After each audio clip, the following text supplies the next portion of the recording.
Hello दोस्तों, स्वागत है आप सभी का मेरे चैनल टेक अभी पर। दोस्तों, एमएस वर्ड सीरीज कंप्लीट करने के बाद आज से हम लोग एमएस एक्सेल की सीरीज शुरू करने वाले हैं।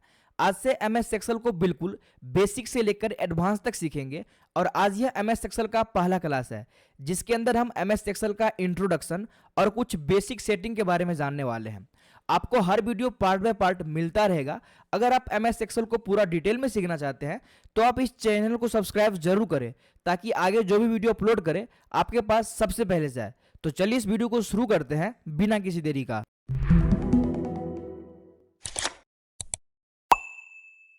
तो दोस्तों, सबसे पहले जानते हैं कि एमएस एक्सेल क्या होता है। माइक्रोसॉफ्ट एक्सेल एक स्प्रेडशीट सॉफ्टवेयर है जिसे माइक्रोसॉफ्ट ने बनाया है। इसमें आप डाटा एंट्री, कैलकुलेशंस, चार्ट्स और ऑटोमेशन कर सकते हैं। इसे दुनिया भर में बिजनेस, स्टूडेंट्स और प्रोफेशनल द्वारा इस्तेमाल किया जाता है। एमएस एक्सेल का इस्तेमाल आप डाटा एंट्री में कर सकते हैं जहां आप टेबल में डाटा को स्टोर करते हैं और मैनेज करते हैं। एमएस एक्सेल के अंदर आप बेसिक से लेकर एडवांस तक कैलकुलेशन भी कर सकते हैं, जैसे कि जोड़ना, घटाना, प्रतिशत निकालना और भी बहुत कुछ। इसमें फॉर्मूलाज और फंक्शंस का भी यूज होता है, जैसे कि सम, एवरेज, काउंट, VLOOKUP जैसे फॉर्मूला लगाना। चार्ट्स और ग्राफ्स का भी यूज करते हैं जिसमें हम डाटा को बेहतर तरीके से किसी के सामने हम प्रेजेंट करते हैं, जिससे हम डाटा को काफी आसानी से समझ सकते हैं। तो इस तरह की जितनी भी सारी काम होती है वो हम एमएस एक्सेल में कर सकते हैं। तो अभी तक आप समझ चुके होंगे कि एमएस एक्सेल क्या है और इसमें क्या क्या काम होता है। तो चलिए अब हम एमएस एक्सेल को स्टार्ट करते हैं और सीखते हैं उसके सेटिंग और फीचर्स के बारे में। तो दोस्तों, एमएस एक्सेल को स्टार्ट करने का 3 तरीका है। सबसे पहले तो आप यहाँ पर नीचे में आपको एक सर्च बॉक्स दिखता है, आप यहाँ पर क्लिक करेंगे और आप यहाँ पर एमएस एक्सेल जैसे लिखना शुरू करेंगे तो आपके सामने यहाँ पर माइक्रोसॉफ्ट एक्सेल ओपन हो जाएगा। यानी कि आप सिंपल यहाँ पर 1 क्लिक करेंगे और यहाँ से आपका माइक्रोसॉफ्ट एक्सेल ओपन हो जाएगा। तो सबसे पहला तरीका आप यहाँ पर सर्च बॉक्स से कर सकते हैं। जो दूसरा तरीका होता है, आप यहाँ पर क्लिक करेंगे विंडो बटन पे, स्टार्ट बटन पे, और यहाँ पर आपको ढूंढना है एमएस ऑफिस। तो आप जैसे ही यहाँ पर स्क्रॉल करेंगे तो यहाँ पर माइक्रोसॉफ्ट ऑफिस दिखेगा, आपको यहाँ पर क्लिक करना है। जैसे ही क्लिक करेंगे तो इसके अंदर आपको एमएस एक्सेल को ढूंढना है। तो यहाँ पर आप देख सकते हैं माइक्रोसॉफ्ट ऑफिस एक्सेल 2007, आपको यहाँ पर सिंपल क्लिक करना है। जैसे ही क्लिक करेंगे तो आपके सामने यहाँ पर एमएस एक्सेल ओपन हो जाएगी। और जो हमारा आखिरी तरीका है, तीसरा तरीका, सबसे आसान तरीका, आपको सिंपल अपने कीबोर्ड में विंडो के साथ आर बटन को प्रेस करना है, यानी कि रन कमांड बटन को ओपन करना है। तो अपने कीबोर्ड में विंडो बटन प्लस में आर बटन को दबा कर रखना है। तो आपके सामने यहाँ पर एक रन कमांड बॉक्स ओपन होता है। इस रन कमांड का मतलब होता है आप इसमें किसी भी सॉफ्टवेयर का कमांड देके उसको ओपन कर सकते हैं। जैसे कि एमएस वर्ड को ओपन करने के लिए यहाँ पर हम विनवर्ड लिखते थे, उसी तरह हम यहाँ पर एमएस एक्सेल को ओपन करने के लिए सिंपल एक्सेल लिखते हैं।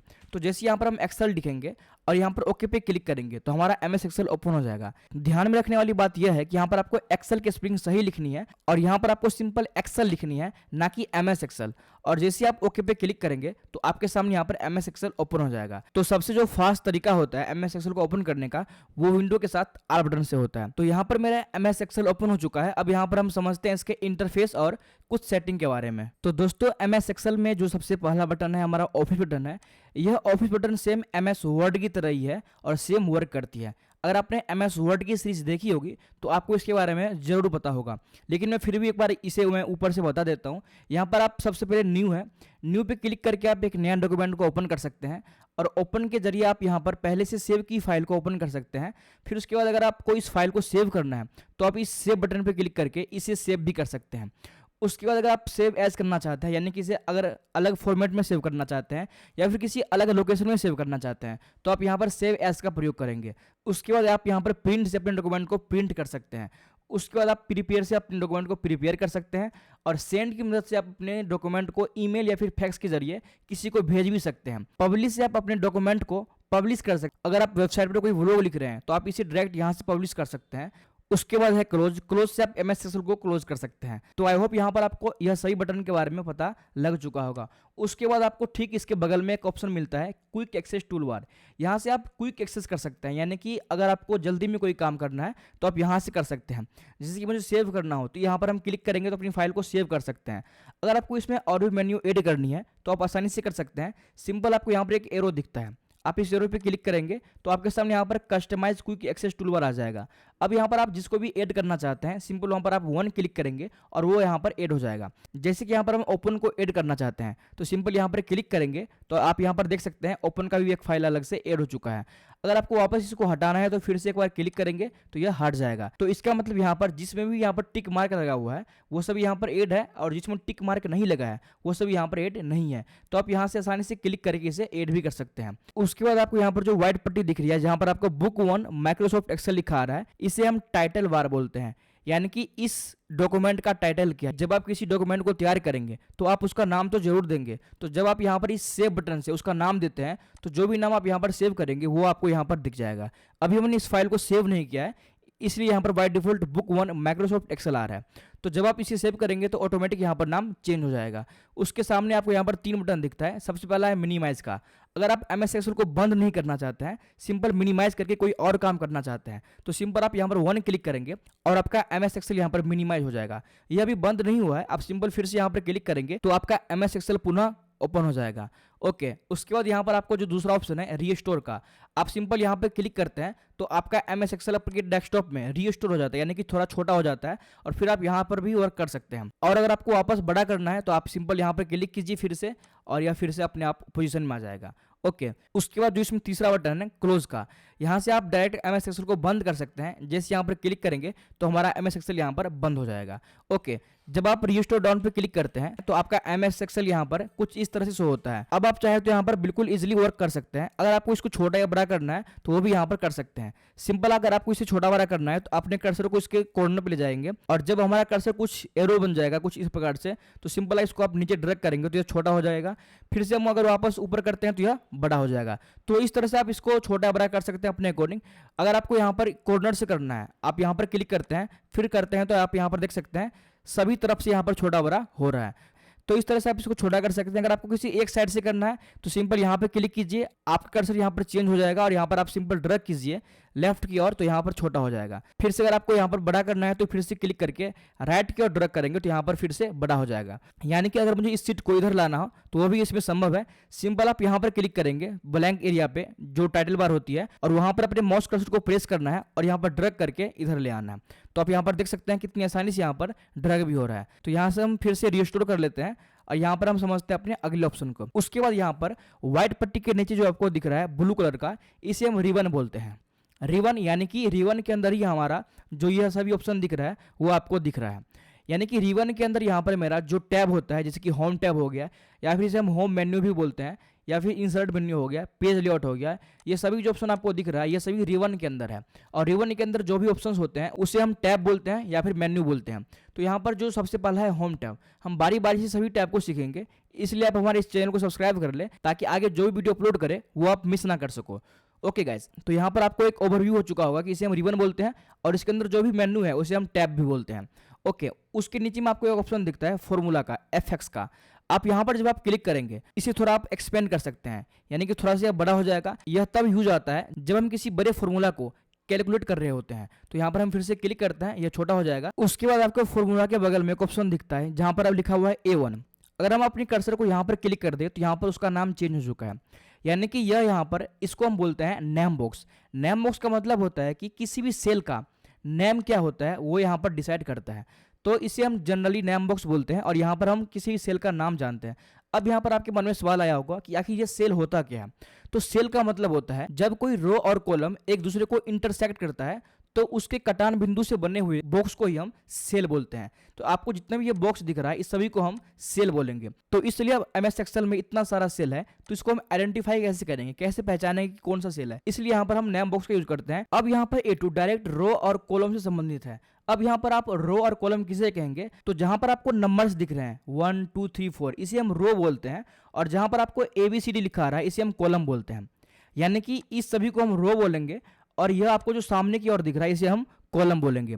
तो रो और कॉलम, यानी कि जब रो और कॉलम एक दूसरे को काटते हैं, इंटरसेक्ट करते हैं, तो वहां पर जो बॉक्स बनता है उसे हम सेल बोलते हैं। तो इस सेल का नाम ही यहां पर शो होता है नेम बॉक्स के अंदर। जैसे कि यहां पर अभी F2 लिखा आ रहा है। अब F2 का मतलब होता है कि यहाँ पर जो कॉलम है वो F है और जो रो है वो दूसरा है। तो यहाँ पर हमें आसानी होती है किसी भी सेल को आइडेंटिफाई करने में। उसके बाद आपको पता होना चाहिए कि MS एक्सेल में टोटल कितनी रो और कॉलम होते हैं। तो अगर आपको MS एक्सेल में रो की संख्या पता करनी होगी तो आप सिंपल यहाँ पर सबसे पहले यहाँ पर क्लिक करेंगे A1 पे, इस वाली सेल पे जो फर्स्ट सेल होती है।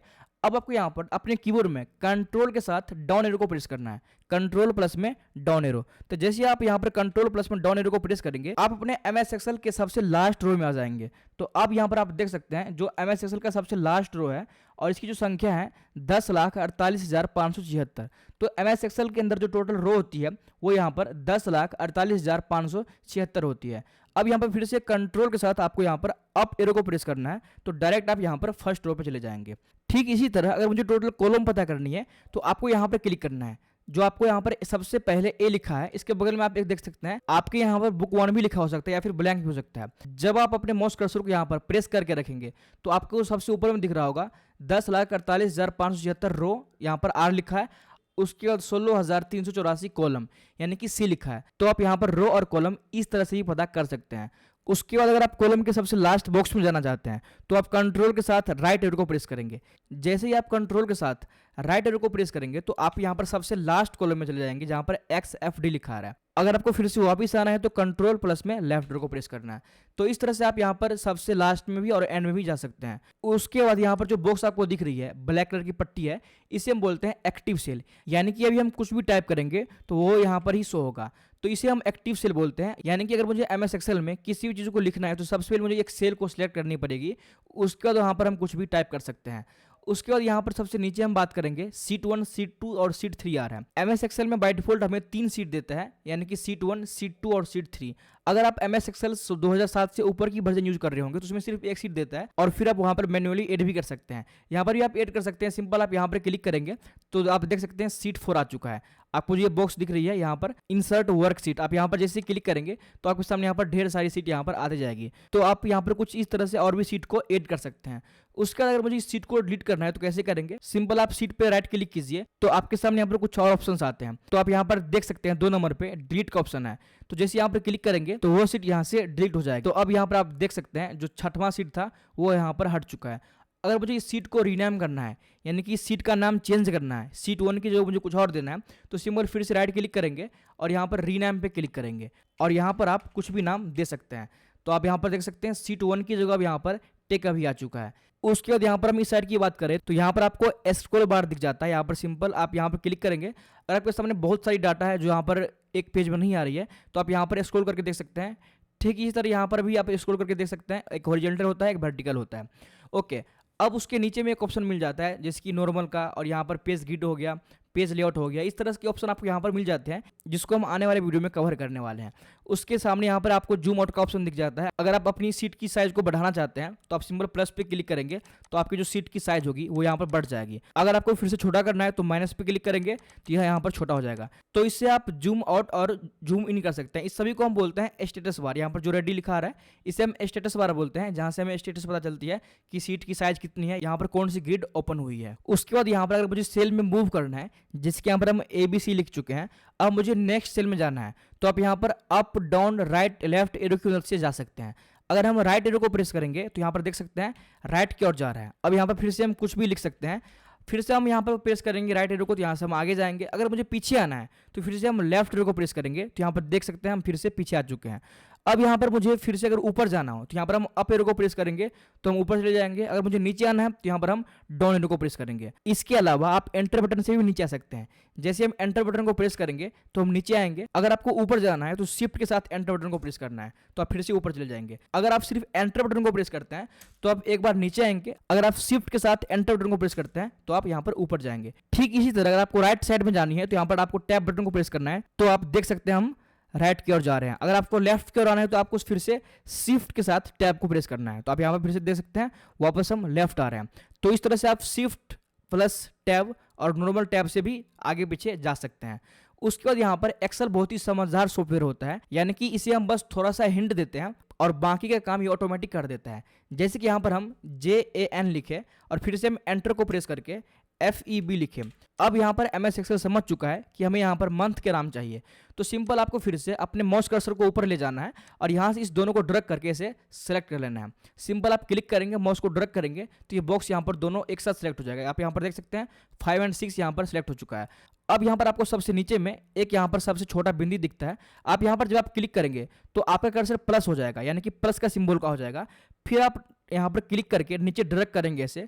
जैसे ड्रैग करेंगे तो आप यहाँ पर देख सकते हैं अब यहाँ पर जितना भी मंथ का नाम होगा वो यहाँ पर आ जाएगा। तो यहाँ पर हम सिर्फ जैन और फेब लिखे थे, लेकिन जैसे हमने इसको सिलेक्ट करके ड्रैग किया तो ऑटोमेटिक यहाँ पर मंथ का नाम आ चुका है। ठीक इसी तरह अगर मुझे सप्ताह का नाम लिखना है तो यहाँ पर हम संडे लिखेंगे और यहाँ पर हम मंडे लिखेंगे। अब यहाँ पर हम जैसे ही संडे और मंडे लिख चुके हैं, अब दोनों को हम करेंगे सेलेक्ट करने के बाद यहाँ पर हम जैसे ही ड्रैग करेंगे माउस कर्सर को लेकर तो यहाँ पर आप देख सकते हैं जितना भी सप्ताह का नाम था वो यहाँ पर आ चुका है।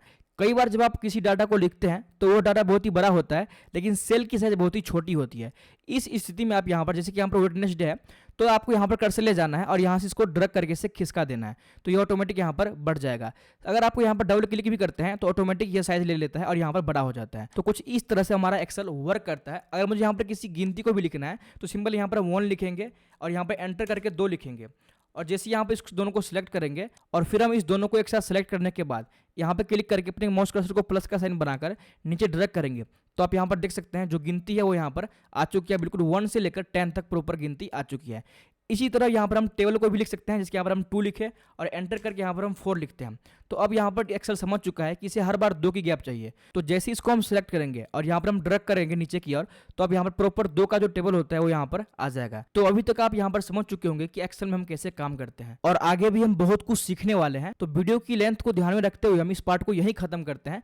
आगे हम और भी बेहतरीन चीज आपको समझाने वाले हैं, तो आप इस चैनल को सब्सक्राइब जरूर कर लीजिएगा ताकि जो भी वीडियो हम अपलोड करें आपके पास सबसे पहले जाए। तो आज के लिए इतना ही, मिलते हैं किसी अगले पार्ट में, तब तक के लिए बाय बाय गाइस।